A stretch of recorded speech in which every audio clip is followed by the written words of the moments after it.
Selamat pagi anak-anak sekalian, salam Tarakanita, satu hati, satu semangat Tarakanita, yes. Bagaimana kabarnya pada pagi hari ini? Saya berharap semuanya masih dalam keadaan sehat dan saya berharap semuanya juga masih tetap semangat mengikuti pembelajaran jarak jauh yang sudah kita laksanakan beberapa waktu terakhir ini. Kemudian terkait dengan kegiatan pembelajaran jarak jauh, ada beberapa hal yang tidak bosan-bosannya saya ingatkan. Yang pertama, sebelum Anda mengikuti kegiatan pembelajaran jarak jauh, silakan dimulai dengan melakukan aktivitas doa pribadi. Begitu juga ketika Anda mengakhiri kegiatan pembelajaran jarak jauh, diakhiri juga dengan doa pribadi.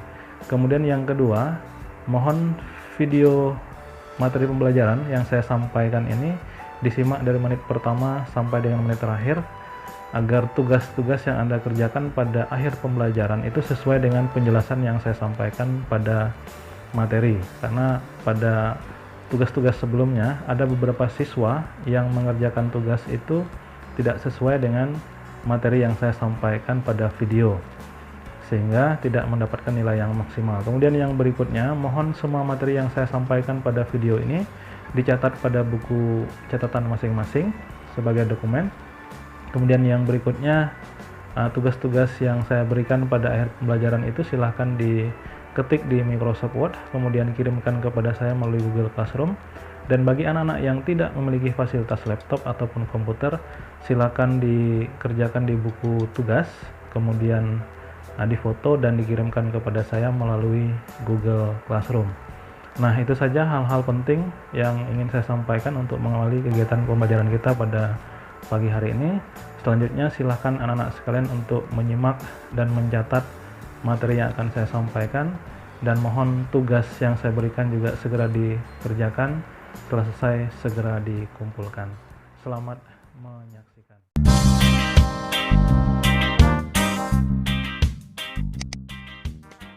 Kompetensi dasar yang akan kita bahas pada pembelajaran kali ini adalah kompetensi dasar 3.15, yaitu menganalisis aspek makna dan kebahasaan dalam sebuah teks biografi. Artinya nanti di akhir pembelajaran anak-anak sekalian akan diminta untuk mengidentifikasi pokok-pokok informasi yang terdapat pada sebuah teks biografi yang dibaca. Kemudian yang kedua, anak-anak sekalian juga akan diminta untuk menganalisis kaidah kebahasaan yang tampak pada teks biografi yang Anda baca. Adapun untuk tujuan pembelajaran ada dua. Yang pertama, mendata pokok-pokok informasi dalam teks biografi. Kemudian yang kedua, menganalisis kaidah kebahasaan yang terdapat pada teks biografi.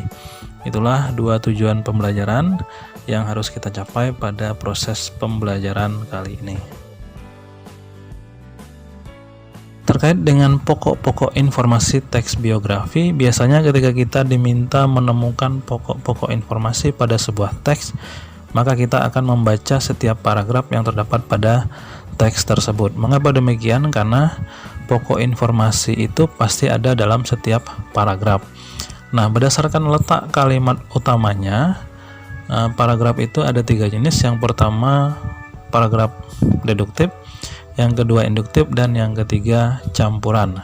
Disebut deduktif kalau kalimat utamanya berada di awal paragraf, disebut induktif kalau kalimat utamanya berada di akhir paragraf, dan disebut paragraf campuran kalau kalimat utamanya berada di awal dan di akhir paragraf. Nah, dalam teks biografi cara seperti ini tidak berlaku. Mengapa demikian? Karena teks biografi itu termasuk salah satu jenis teks naratif. Nah, salah satu ciri teks naratif adalah paragraf-paragraf di dalamnya ditulis secara naratif. Artinya, ide pokok paragraf tidak terdapat dalam satu kalimat utama, tetapi menyebar dalam kalimat-kalimat pada paragraf tersebut. Oleh karena itu, untuk bisa mengetahui pokok informasi dalam teks biografi, anak-anak sekalian harus benar-benar memahami isi teks tersebut atau isi paragraf tersebut secara keseluruhan. Artinya harus dibaca kalimatnya satu per. Sebagai contoh, silahkan anak-anak sekalian mencermati paragraf berikut. Habibie menjadi yatim sejak bapaknya meninggal dunia pada 3 September 1950 karena terkena serangan jantung. Setelah ayahnya meninggal, ibunya menjual rumah dan kendaraannya, kemudian pindah ke Bandung bersama anak-anaknya. Ibunya membanting tulang membiayai kehidupan anak-anaknya. Berdasarkan paragraf tadi, ketika Anda diberikan pertanyaan, sebutkan pokok informasi pada paragraf tersebut, maka jawaban yang paling tepat adalah pokok informasi pada paragraf tersebut adalah setelah ayahnya meninggal dunia, ibunya berperan sebagai tulang punggung keluarga. Pokok informasi tersebut dapat kita simpulkan berdasarkan informasi-informasi penting yang tertuang pada setiap kalimat pada paragraf tersebut. Selanjutnya terkait dengan kaidah kebahasaan teks biografi, berikut akan saya sampaikan beberapa ciri kebahasaan yang sering ditemukan ketika seseorang membaca sebuah teks biografi. Yang pertama, sering menggunakan kata ganti orang ketiga tunggal, misalnya ia, dia, atau beliau, karena teks biografi itu jelas menceritakan tentang tokoh tertentu, maka kata-kata ini akan sering muncul. Yang kedua, sering menggunakan kata kerja tindakan untuk menjelaskan peristiwa-peristiwa atau perbuatan fisik yang dilakukan oleh tokoh yang diceritakan dalam teks biografi tersebut. Contoh, belajar, membaca, berjalan, dan melempar.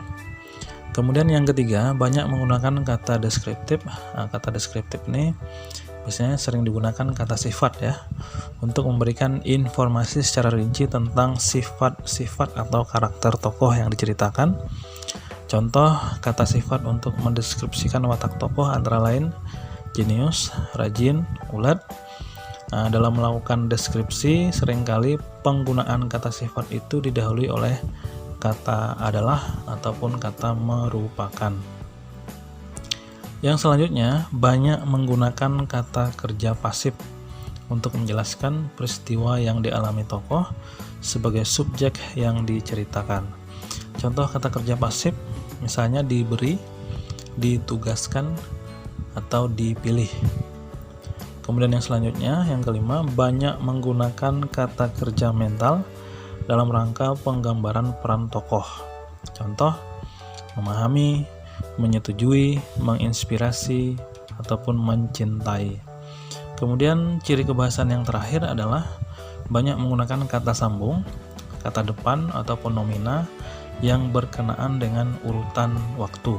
Contoh, sebelum, sudah, pada saat, kemudian, selanjutnya, sampai, hingga, pada tanggal, nantinya, selama, saat itu, dan sebagainya. Nah, itu adalah 6 ciri kebahasaan yang sering kita temukan ketika membaca sebuah teks biografi. 6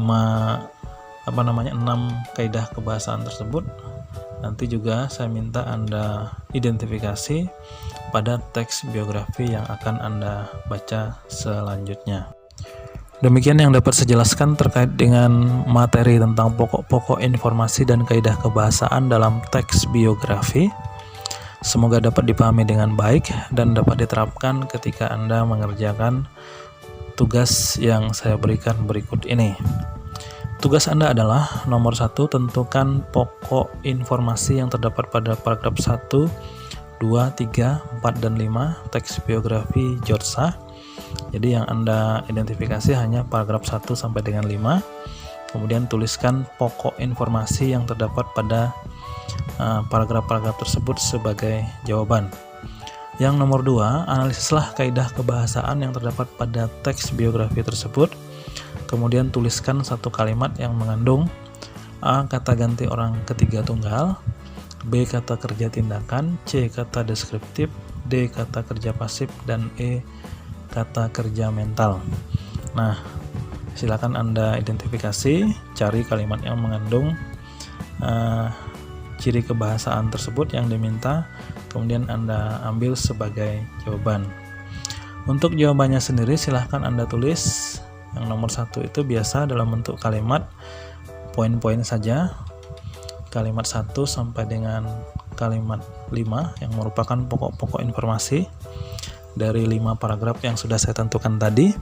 Kemudian yang nomor 2 dijawab dalam tabel seperti yang saya contohkan pada slide.